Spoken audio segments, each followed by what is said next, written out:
할렐루야. 오늘도 예배 가운데 임하시는 우리 주님의 은혜가 이 시간 주의 전에 나와 예배하는 여러분 가운데 충만하시길 간절히 축복합니다. 또 교회에 나와서 함께 예배하고 싶지만 나오지 못하는 상황 때문에 가정에서 여러분의 자리에서 영상으로 예배드리는 성도들 가운데도 동일한 은혜가 함께 하시길 간절히 축복합니다. 오늘 우리는 이 자리에 하나님께 예배하기 위해서 나온 줄로 믿습니다. 사람께 예배하는 것 아니고 사람을 위해 온 것도 아니고 오직 하나님 앞에 예배하기 위해서 나오신 줄로 믿습니다. 하나님은 거룩하신 분입니다. 또 거룩하신 하나님을 찬양하는 것이 바로 예배하는 우리 성도들의 신앙 고백입니다. 그래서 우리 성도들은 하나님을 거룩하신 분으로, 거룩하신 하나님이라고 우리 입을 모아 고백하는 것입니다. 거룩하신 하나님이라고는 의미는 하나님과 인간은 같지 않다는 것이죠. 또 우리 인간은 하나님과 동일할 수 없고 더 나아가서 하나님 앞에 나올 수도 없는 죄인임을 인정하는 것입니다. 온전하지 못하고 불완전하고 부족하고 허물 많은 우리들이지만 하나님을 아버지로 믿고 하나님을 예배하는 자가 될 때 오늘 우리는 그리스도인이 되어서 거룩한 성도가 되는 것입니다. 말 그대로 성도라고 하는 것은 거룩한 무리, 다시 말하면 이 자리에 예배하기 위해 나온 모든 성도들이 다 여러분 한 분 한 분이 거룩한 성도가 됐다는 것이죠. 거룩한 사람이 됐다는 것입니다. 그럼 우리가 어떻게 거룩할 수 있겠습니까? 어떻게 우리가 하나님의 거룩한 백성이 될 수 있습니까? 그것은 바로 하나님의 거룩함이 오늘 우리 가운데 임했기 때문에 가능하다 하는 것입니다. 이것이 바로 은혜의 출발이요 또 구원받은 성도의 가장 큰 복입니다. 이사야 선지자는 선지자로서의 사명을 받고 하나님의 거룩한 사명을 감당했습니다. 그런데 이사야가 오늘 소명받은 이 내용을 여러분과 함께 우리가 봉독했습니다. 이사야서 6장에서 하나님이 이사야를 부르시고 소명을 주시고 그에게 사명을 주신 그 내용을 우리가 함께 읽었는데 그 내용을 보시면 어떤 내용입니까? 바로 하나님의 거룩하심을 드러내는 하나님의 보좌를 그가 경험하는 내용을 기록하고 있습니다. 바로 이사야는 하나님의 보좌를 보면서 하나님 앞에 예배하는 하나님의 예배자로서의 사명을 가지고 그가 선지자로서의 소명을 받은 것을 볼 수가 있습니다. 결국 거룩하지 못했던 이사야 또 거룩하지 못했던 우리들이지만 예배하는 자가 될 때, 예배의 자리로 나오는 은혜를 입게 될 때 우리는 하나님의 귀한 사명을 감당하는 성도가 될 것입니다. 결국 거룩한 성도가 됐다는 것은 하나님을 예배하고 거룩한 하나님을 예배하는 자의 삶을 살아야 한다는 것을 말씀하는데, 그러면 우리가 오늘 예배자로서 하나님 앞에 예배할 수 있는 은혜를 얻은 자로서 어떻게 해야 온전한 예배를 드릴 수 있을까? 또 어떻게 해야 하나님이 기뻐 받으시는 예배가 될 수 있을까를 생각하며 은혜를 나누려고 합니다. 특별히 선지자 이사야의 소명 속에 나타난 하나님이 찾으시는 예배자, 하나님이 원하시는 예배자의 모습을 통해서 오늘 우리가 다시 한번 온전한 하나님 앞에 예배자로서 나올 수 있기를 간절히 축복합니다. 그렇다면 온전한 예배자로 삶을 살기 위해서 우리가 해야 할 일은 무엇입니까? 첫째로 우리는 예배자로 나오기 전에, 하나님 앞에 나오기 전에 먼저 우리의 모습을 바로 볼 수 있어야 됩니다.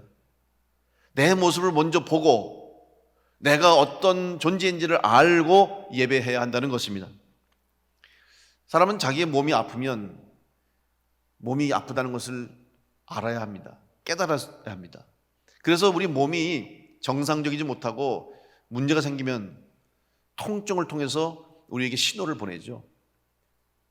어딘가 아프다는 겁니다. 무언가 문제가 있다는 것이죠. 그래서 각 우리 몸의 신체의 장기 기관들이 정상적인 기능을 못하면 문제가 생기죠. 증상들이 나타납니다. 또 통증이 오죠. 그러면 내가 지금 어디가 아프구나, 문제가 있구나. 그리고 그 병을 치료하고 문제를 해결합니다. 그런데 심각한 것은 어디가 아픈 것을 우리가 모르는 것이 가장 큰 심각한 병이죠. 모든 신체 부위가 다 우리에게 이 신호를 보내는 게 아니에요. 어떤 거는 문제가 있음에도 불구하고 우리가 자각하지 못할 때가 많아요. 대표적인 예를 들면 간 같은 경우는 간에 문제가 있어도 처음에는 우리가 자각하지 못한다고 그러죠. 통증을 느끼지 못한다는 거예요. 그래서 이미 간에 문제가 심각하게 증상이 나타나면 그건 이미 많이 진전된 후에 우리가 병원을 찾는 경우가 많다는 것이죠. 왜냐하면 못 느껴서 그러는 거예요. 그 신호를 받지 못해서 내가 자각하지 못하니까 문제가 되는 거예요. 결국 내가 상태가 어떤지를 아는 것이 중요하다. 그래서 우리가 건강검진을 통해서, 검사를 통해서 항상 우리의 몸이 또 우리의 건강이 어떤가를 늘 점검하는 이유가 그걸 바로 알려고 하기 때문에 그렇습니다. 육체뿐만 아니라 우리의 몸뿐만 아니라 더 중요한 것은 우리의 마음인데, 사실 우리의 마음이 아픈 사람들 보면 자기의 마음이 아픈 줄을 모르는 경우가 많습니다. 자기 마음이 지금 얼마나 심각한 상태에 있는지를 모르는 경우가 많다는 거예요. 그래서 마음의 병이 더 무섭다는 겁니다. 어디가 아픈지 몰라요. 문제가 있는지조차 모릅니다. 이것이 바로 그 사람을 더 힘들게 하는 것이죠.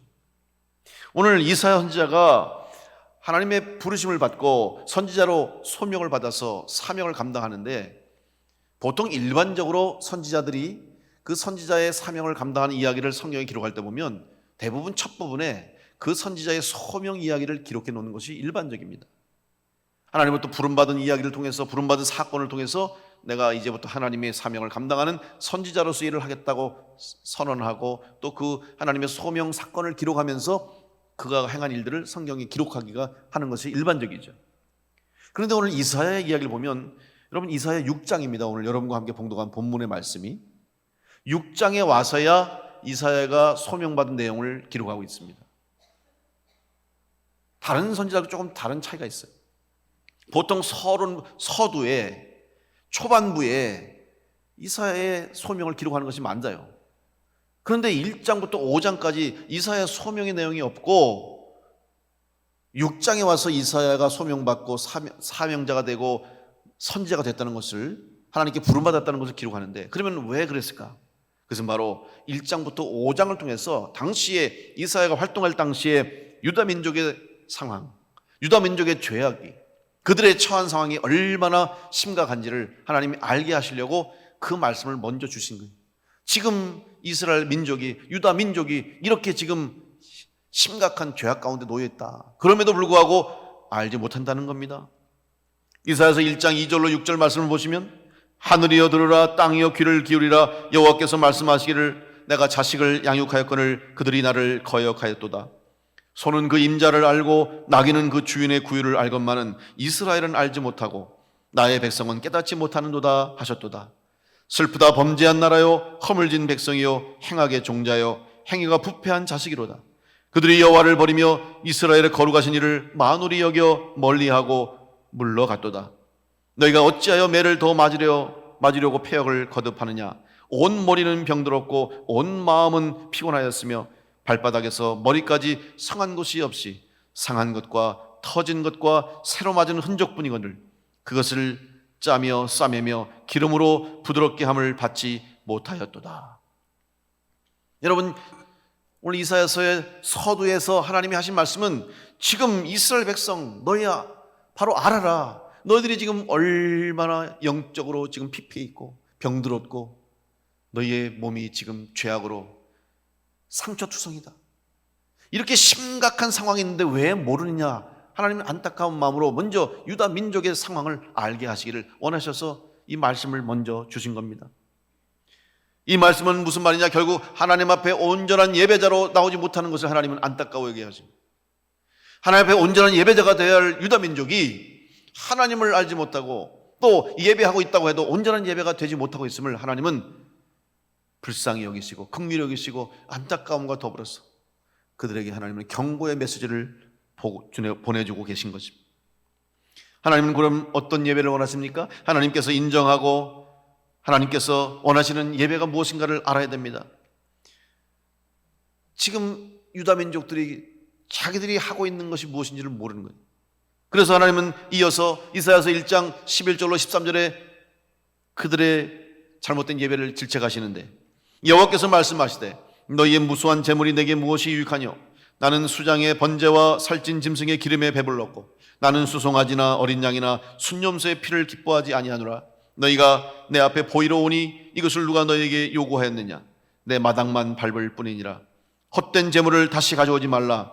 분향은 내가 가증히 여기는 것 봐요. 월삭과 안식일과 대회로 모이는 것도 그러하니 성회와 아울러 악을 행하는 것을 내가 견디지 못하겠노라. 무슨 말입니까? 지금 여전히 유다 민족들이 예배는 드려요. 하나님 앞에 나와서 제물을 바칩니다. 성전에 나와서 번제단 앞에 제물을 하나님 앞에 드립니다. 짐승을 잡아서 불에 타서 태워서 하나님 앞에 번제를 드리고, 하나님 앞에 명령이 하나님이 말씀하신 대로 율법에 기록된 대로 그들은 예물을 드리고 제물을 드리고 예배를 드리는 거예요. 그런데 하나님이 그걸 받지 않으시겠다는 거예요. 오히려 너희들의 예배는 예배가 아니다, 가증히 여기는 것이고 너희는 오히려 악을 행하는 것이다. 하나님이 이렇게까지 심하게 얘기하십니다. 이유가 뭘까요? 그들이 그대로 하고 있어요. 말씀에 율법에 주신 대로 예배는 드림에도 불구하고 제사를 드림에도 불구하고 하나님 받지 않으시겠다는 거예요. 그 많은 짐승의 기름도 필요 없다, 제물도 필요 없고, 너희들 와서 열심히 예배 드리는데 다 마당만 밟고 왔다 갔다 하는 것이고 보이러 오는 것이고 가증스럽다고 하나님 오히려 그들을 질책하시고 싫어하십니다. 무엇이 문제일까요?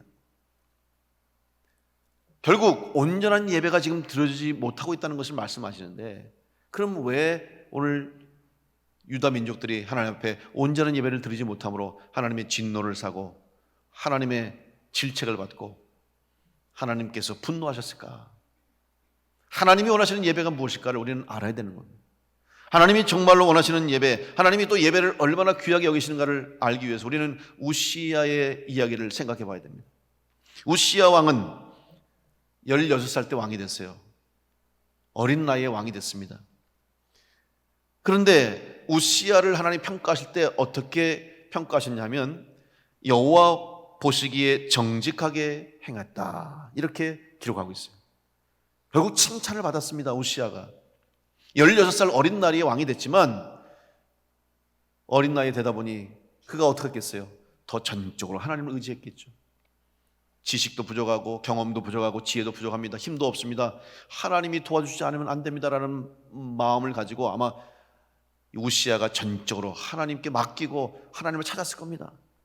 그랬더니 하나님이 우시야에게 복을 주시는데, 당시에 늘 이스라엘 민족들의 늘 국경에서 괴롭혔던 민족이 있죠. 바로 블레셋 민족입니다. 항상 눈의 가시처럼 늘 싸우고 전투했던 바로 블레셋, 이 블레셋을 이 우시야가 평정하게 돼요. 그래서 그 땅에다가 성읍을 건설합니다. 블레셋 민족들을 평정합니다. 나라가 힘을 얻습니다. 강성해졌습니다. 영토가 넓어지기 시작해요. 애굽까지, 이집트까지 국경을 이룰 정도로 이스라엘이 부강해졌습니다. 내적으로는 광야에 샘을 파니까 물이 나옵니다. 그랬더니 목축하는 사람들이, 양을 치는 사람들이 가서 그 물로 인해서 잘 살게 됩니다. 또 산과 들에 이제 밭을 만들고 농사를 짓고 포도를 집니다. 수확이 거둬지는데 얼마나 풍년이 되는지 백성들이 태평성대를 누리는 거예요. 그러면서 이 우시야 왕을 찬양하는 거죠. 임금님이 잘 나라를 다스리니까 우리가 이렇게 잘 먹고 잘 삽니다. 외적으로는 강한 나라를 이뤘고 내적으로는 태평성대를 이루었어요. 얼마나 감사합니까? 우시야가 어린 나이지만 하나님을 의지하니까, 하나님이 은혜를 베푸시니까 이 나라가 잘 되고 왕으로서의 모든 사명을 잘 감당했어요. 그런데 문제는 무엇입니까? 그때 문제가 생기는 거예요. 결국 강해진 것 때문에 문제가 생기고 잘 살게 되니까 문제가 생겼다는 거예요. 하나님 앞에 교만하게 되고 결국 그는 범죄합니다. 역대하 26장 16절부터 21절에 그가 어떤 범죄를 저질렀는지 정확하게 기록합니다. 이렇게 시작합니다. 그가 강성하여짐에, 여러분 어린 우시야가 강성해졌어요. 그랬더니 어떻게 됩니까? 그의 마음이 교만하여 악을 행했다. 이것이 문제였습니다. 여러분 강해지길 원하십니까? 잘 살길 원하십니까? 여러분 소원과 꿈이 이루어지길 원하십니까? 더 중요한 것은 그것 때문에 하나님을 떠나지 않게 되시길 간절히 축복합니다. 우시야는 강성해져서 마음이 교만해서 악을 행합니다. 그의 하나님 여호와께 범죄하되 곧 여호와의 성전에 들어가서 향단에 분향하러 한지라 제사장 아사랴가 여호와의 용맹한 제사장 80명을 데리고 그의 뒤를 따라 들어가서 우시야 왕 곁에 서서 그에게 이르되 우시야여 여호와께 분향하는 일은 왕이 할 바가 아니요 오직 분향하기 위하여 구별함을 받은 아론의 자손 제사장들이 할 바니 성소에서 나가소서. 왕이 범죄하였으니 하나님 여호와에게서 영광을 얻지 못하리이다. 안 된다는 거예요. 왕에게 지금 그거는 제사는 아론 지파에서 하나님이 세워준 제사장들이 하는 건데 아무리 왕이라고 해도 그건 안 됩니다라고 제사장이 막았습니다. 그랬더니 우시야가 어떻게 합니까? 이어지는 말씀에 보면 우시야가 손으로 향로를 잡고 분향하려 하다가 화를 내니 그가 제사장에게 화를 낼 때 여호와의 전 안 향단교 제사장들 앞에서 그의 이마에 나병이 생긴지라. 대제사장 아샤라와 모든 제사장이 왕의 이마에 나병이 생겼음을 보고 성전에서 급히 쫓아내고 여호와께서 치심으로 왕도 속히 나가니라. 우시야 왕이 죽는 날까지 나병 환자가 되었고 나병 환자가 되매 여호와의 전에서 끊어져 별궁에 살았으므로 그의 아들 요담이 왕궁을 관리하며 백성을 다스렸더라. 여러분, 그렇게 잘 나갔던 우시야 왕, 외적으로 강하고 담대하고 또 내적으로는 태평성들을 이뤘던 그런 위대한 성공적인 왕이었던 우시야가 강해지니까 교만하니까 하나님 앞에 범죄함으로 제사조차도 자기 마음대로 제사할 수 있다고 착각해서 결국 하나님 앞에 범죄함으로 하루아침에 나병 환자 문둥병자가 돼서 그날로 왕의 자리에서 떨어지는 불행한 인생이 되고 일생토록 나병 앓다가 결국 죽음으로 맞게 되는 불행한 왕이 될 수밖에 없었어요. 무엇이 문제입니까? 온전한 예배를 드리지 못했고 하나님 앞에 온전한 예배자가 되지 못했기 때문에 이런 불행한 결과를 낳게 되었던 것입니다. 여러분, 무엇이 문제입니까? 내가 힘이 없을 때는, 내가 약했을 때는 하나님을 의지했는데 힘이 생기니까, 내가 원하는 것을 얻으니까, 모든 것이 잘 되니까 그때부터 나를 못 보는 거예요. 내 모습을 착각하는 거예요. 예전에는 난 약합니다, 어립니다, 부족합니다 인정하고 내 모습 볼 때마다 하나님을 의지할 수밖에 없었는데 어느 순간 힘이 생긴 것 같고 잘 되는 것 같고 자기 뜻대로 잘 되는 것 같으니까 그 순간부터 나를 보지 못하고 착각하는 거예요. 내가 다 이루었고 내가 다 했고 내 힘이고 내 능력이라고 착각하는 순간 하나님은 우시야를 버렸습니다. 문제가 생깁니다. 예배가 잘못되는 거예요. 예배가 잘못되는 거예요. 오늘 여러분 예배하는 자가 될 수 있도록 하나님 앞에 온전한 예배자로 바로 설 수 있기를 간절히 축복합니다. 그러기 위해서는 먼저 우리의 약함을 인정하고 하나님 앞에 우리가 죄인됨을 고백하는 성도가 될 수 있기를 간절히 축복합니다. 우리가 예배하면서 기도하면서 제일 먼저 고백하는 게 뭐예요? 하나님, 우리의 죄를 용서하옵소서. 우리는 부족합니다. 우리는 죄인입니다. 그 고백을 통해서 우리는 예배자로 나오게 되는 것입니다. 완전한 자를 찾으시는 하나님이 아니에요. 여러분, 교회에는 완전한 자가 오는 것이 아닙니다. 온전해지고 모든 것이 아무것도 부족함이 없고 하나님 앞에 죄를 짓지도 않고 완벽한 자가 오는 것이 교회라고 생각한다면 잘못된 생각이에요. 오히려 흠 많고 티 많고 부족하고 죄인인 그런 우리들이 올 때에 하나님 우리를 받아주심으로 거룩하게 하셔서 거룩한 예배자로 삼아주시고 우리 예배를 받아주시는 줄로 믿습니다. 우리는 우리 모습을 착각하면 안 되는 거예요. 우리가 어떤 모습인지를 잊지 마시기 바랍니다. 우리의 부족함을 여러분 인정하시고 겸손하게 하나님 앞에 나와 은혜를 구하는 성도가 될 때 하나님께서 은혜를 주셔서 거룩한 성도가 되게 하심으로 거룩한 예배자로 승리하게 될 줄로 믿습니다. 하나님은 먼저 우리의 약함을 알라고 말씀하는 겁니다. 우리의 모습을 볼 수 있어야 됩니다. 두 번째, 온전한 예배자가 되기 위해서 하나님이 우리에게 원하시는 것은 겸손함과 더불어서 우리의 모습을 바로 본과 더불어서 우리의 입술이 거룩해지기를 원하고 있습니다. 거룩한 성도가 됐다 하는 것은 우리의 존재가 달라졌는 것을 의미하는 것입니다. 결국 우리가 변했다는 것을 의미하는데 그 변화는 우리가 주도하는 변화가 아닙니다. 하나님께서 주도하시는 변화입니다. 하나님으로부터 거룩함을 받는 겁니다. 이 거룩함은 하나님께로부터 오는 것이지 우리가 스스로 거룩해질 수 없음을 여러분 꼭 기억하시기 바랍니다. 우리는 착각할 때가 많아요. 내가 이렇게 했으니까 거룩해졌지, 내가 이렇게 했으니까 내가 의인이 됐지 생각할 때가 많습니다. 아닙니다.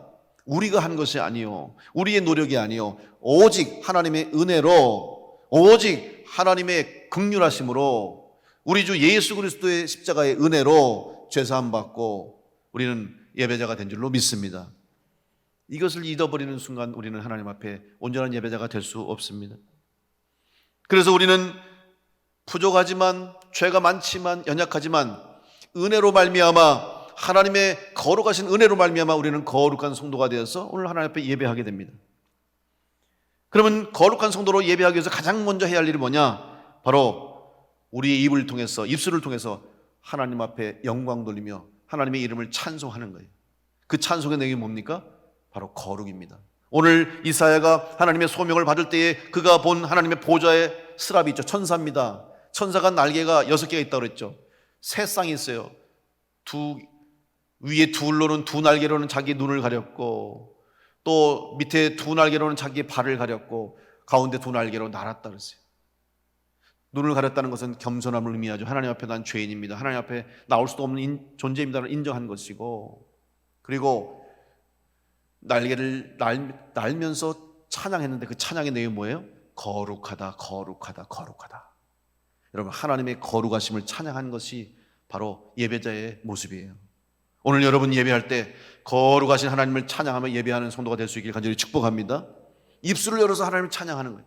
성도가 예배할 수 있는 것은 찬양할 수 있기 때문이에요. 아무나 찬양할 수 없습니다. 아무나 예배할 수 없고 아무나 입술을 열어서 고백할 수 없습니다.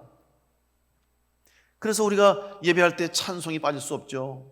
왜냐하면 찬송 속에 우리의 고백이 들어있고, 입을 열어서 신앙을 고백하죠. 사도신경으로 고백하고 기도하며 고백하는 겁니다. 우리가 코로나 속에서 지금 어려운 환경 속에서 예배를 드립니다.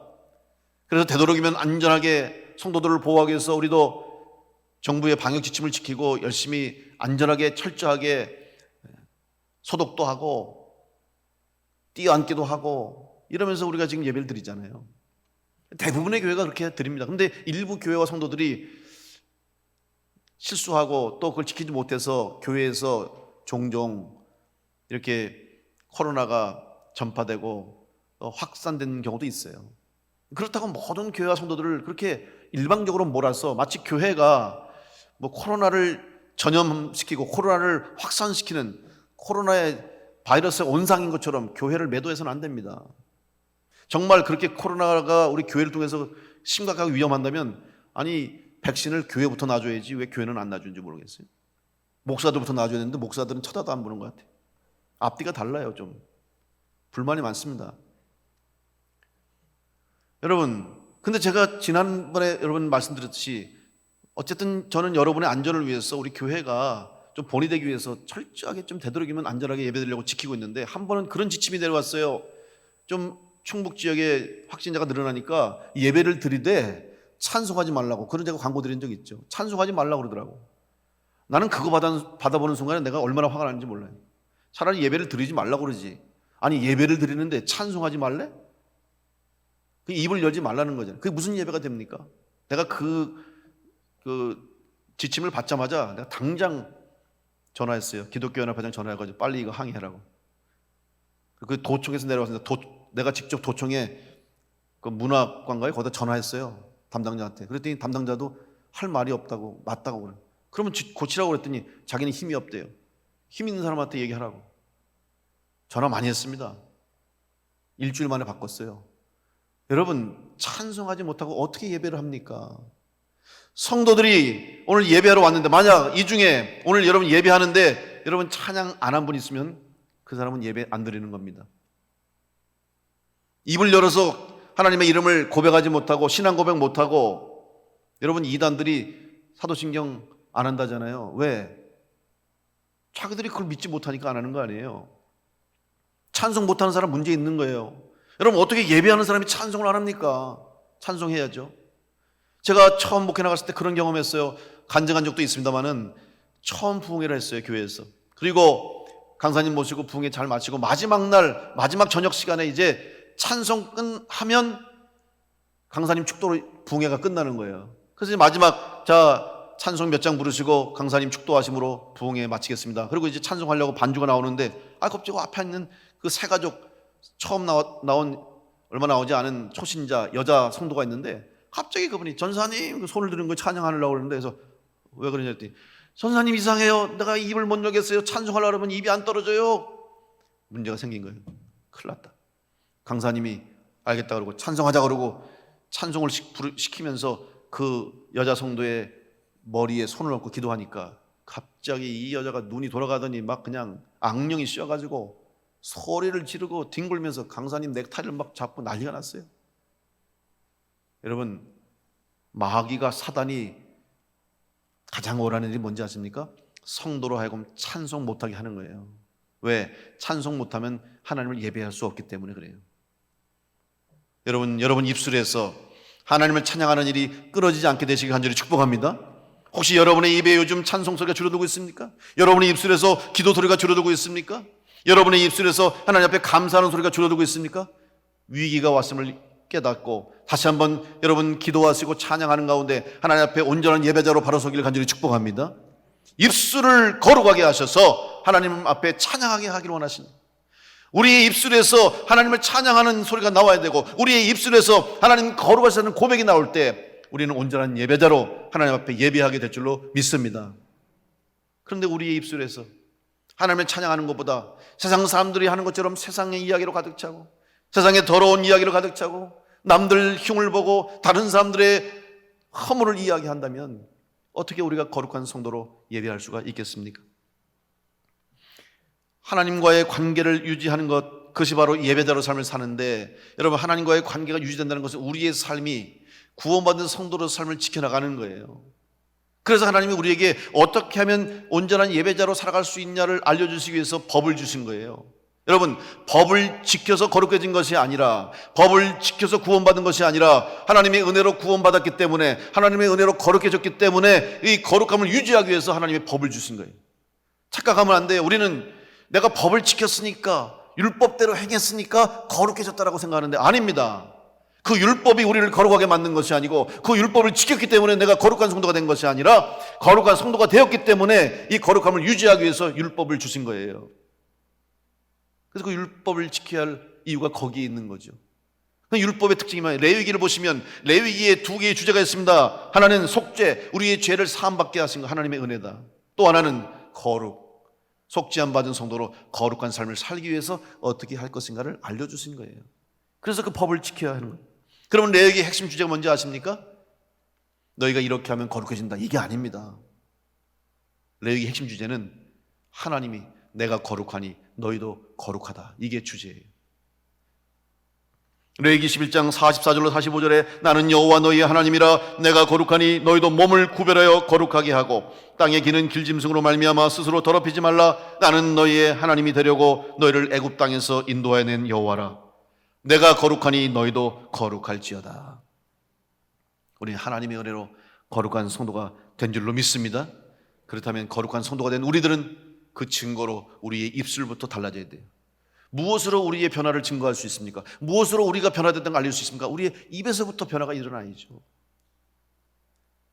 변화됐다고 하면서, 구원받았다고 하면서, 거룩하다고 하면서 입으로는 똑같이 믿음 없는 자들과 세상에 속한 자들과 똑같이 한다면 우리가 어떻게 거룩한 성도가 될 수 있겠습니까? 오늘 이사야는 하나님의 소명을 받으면서 하나님께서 그에게 가장 먼저 하신 일이 뭡니까? 그의 입술을 하나님이 찢었어요. 숯불을 가져다가, 제단 숯불을 가져다가 이사야의 입술에 대니 그의 입이 깨끗해졌다. 7절에 보십시오. 내 입에 닿았으니 내 악이 제하여졌다, 이렇게 기록하고 있죠. 근데 여기서 두 번의 입술이 나오는데 여러분 좀 달라요. 앞에 보면 내 입술에 대며 이르되 보라 이것이 내 입에 닿았으니 이렇게 얘기하거든요. 첫 번째 입술은 우리의 인간적인 입술을 의미하는 거예요. 그런데 두 번째 입은 다 뭐냐? 숯불이 닿는 순간 거룩한 입이 되는 거예요. 이거는 단순한 말이 아니라 우리의 행동이 달라졌다. 우리의 말이 달라짐으로 우리의 삶이, 존재가 바뀌어졌다 하는 것을 의미하는 것입니다. 똑같은 단어가 아닙니다. 앞에 입술과 뒤에 입은 다른 단어를 쓰고 있어요. 앞에 입술은 인간에 속한 입술이요, 세상의 것을 말하는 입술이지만 두 번째 숯불에 닿은 입은 우리의 변화된 거룩한 성도의 입을 의미하는 것입니다. 오늘 여러분의 입술에서 하나님의 거룩한 성도의 증거가, 거룩한 하나님의 백성의 열매들이 맺혀지시기를 간절히 축복합니다. 그럴 때 우리는 온전한 예배자로 하나님 앞에 바로 서게 될 줄로 믿습니다. 이제는 더 이상 우리 입이 예전의 입이 아닙니다. 죄악된 삶을 사는 사람들의 입술은 여전히 죄악밖에 드러나지 않습니다. 아무 능력도 없습니다. 아무것도 변화시킬 수 없습니다. 그러나 하나님의 능력으로 죄사함을 받은 성도의 입은 다릅니다. 이제 더 이상 우리의 입의 말은 세상에 흩어지는 허공에 떨어지는 의미 없는 말이 아니라 우리의 입의 말에 능력이 생깁니다. 말한 대로 이루어집니다. 하나님의 능력이 선포됩니다. 기도한 대로 응답받습니다. 달라진 입술이 된 거예요. 여러분의 입에서 기도하는 모든 기도가 땅에 떨어지지 않고 다 하나님 앞에 상달될 수 있는 기도가 될 수 있게 간절히 축복합니다. 여러분이 선포한 대로, 여러분의 믿음으로 고백한 대로 여러분 삶 가운데 응답의 역사가 나타나기를 간절히 축복합니다. 온전한 예배자가 될 때 우리는 그 은혜를 누리게 될 줄로 믿습니다. 거룩한 성도가 되어서 거룩한 입술로 하나님을 찬양하며 하나님의 능력을 전하는 성도가 될 수 있기를 간절히 축원합니다. 세 번째로 우리는 거룩한 하나님의 성도로 온전한 예배자가 되기 위해서 이제 하나님의 부르심에 응답하고 하나님의 부르심에 순종하여 실행해야 합니다. 거룩한 하나님의 부르심을 받은 성도들은 거룩한 사명을 감당해야 할 책임과 의무가 있음을 알아야 됩니다. 이유가 있습니다. 하나님이 왜 우리를 거룩하게 하셨는가? 목적이 있습니다. 바로 그것을 아는 사람이 성도입니다. 우리는 먼저 우리가 어떠한 일을 할 것인가, 어떠한 일에 부르심을 받을까에 관심을 갖는데 그 전에 먼저 알아야 할 것이 있는데 그것은 바로 하나님은 우리를 지금 찾고 계신다는 사실입니다. 하나님은 지금도 일꾼을 기다리고 계세요. 지금도 하나님의 일을 행하시기 위해서, 하나님의 뜻을 이루시기 위해서 하나님은 지금 일꾼을 찾고 계십니다. 그럼 이것은 왜 일할 자가 부족할 것인가? 왜 하나님 찾는 자가 이렇게 없는가? 여기에 문제가 있는데 그 문제는 뭐냐? 우리는 보통 어떤 일을 하려면 그 일이 어떤 일인지, 그 일을 통해서 무엇을 얻을 수 있는지, 그 일이 나에게 유익이 되는지 여기에 관심 가질 때가 많아요. 물론 우리는 세상 속에서도 어떤 일을 하느냐에 사실 중요성을 갖고 있죠. 알고 있죠. 왜냐하면 그 일이 우리의 인생을 바꿀 수 있기 때문에. 근데 그 일이 어떤 일인지, 그 일이 나에게 소중하고 가치가 있기 위해서는 그 일을 하는 사람의 가치관이 중요한 거예요. 아무리 험한 일, 아무리 남들 보기에 보잘것 없는 일처럼 보인다 할지라도 그 일을 하는 사람이 그 일을 해야 할 사명과 목적과 이유와 그 일의 가치를 알고 귀중하게 여기고 그 일을 하면 그 사람은 가장 행복한 일을 하는 것이고 가장 위대한 일을 하는 사람이 되는 거예요.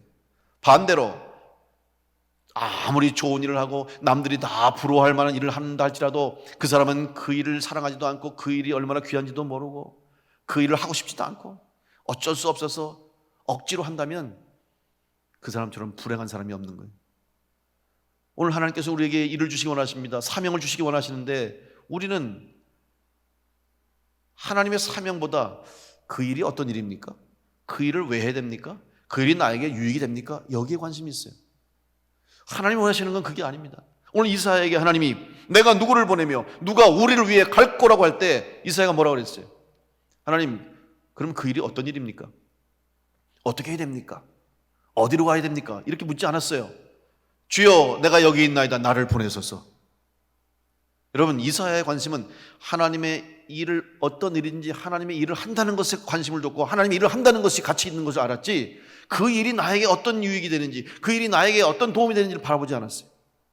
오늘 여러분 주님 일을 한다고 하면서 여러분 어떤 자세로 하나님 부르심에 응답합니까? 하나님, 제가 일하겠습니다. 그런데 하나님, 저는 이런 일을 하고 싶습니다. 저는 이런 일을 하고 싶습니다. 저는 이렇게 일해서 하나님 일해서 나는 이렇게 잘 되고 싶습니다. 우리는 우리의 방식대로 우리의 방법대로 생각할 때가 많아요. 그리고 그 일을 달라고 그래요.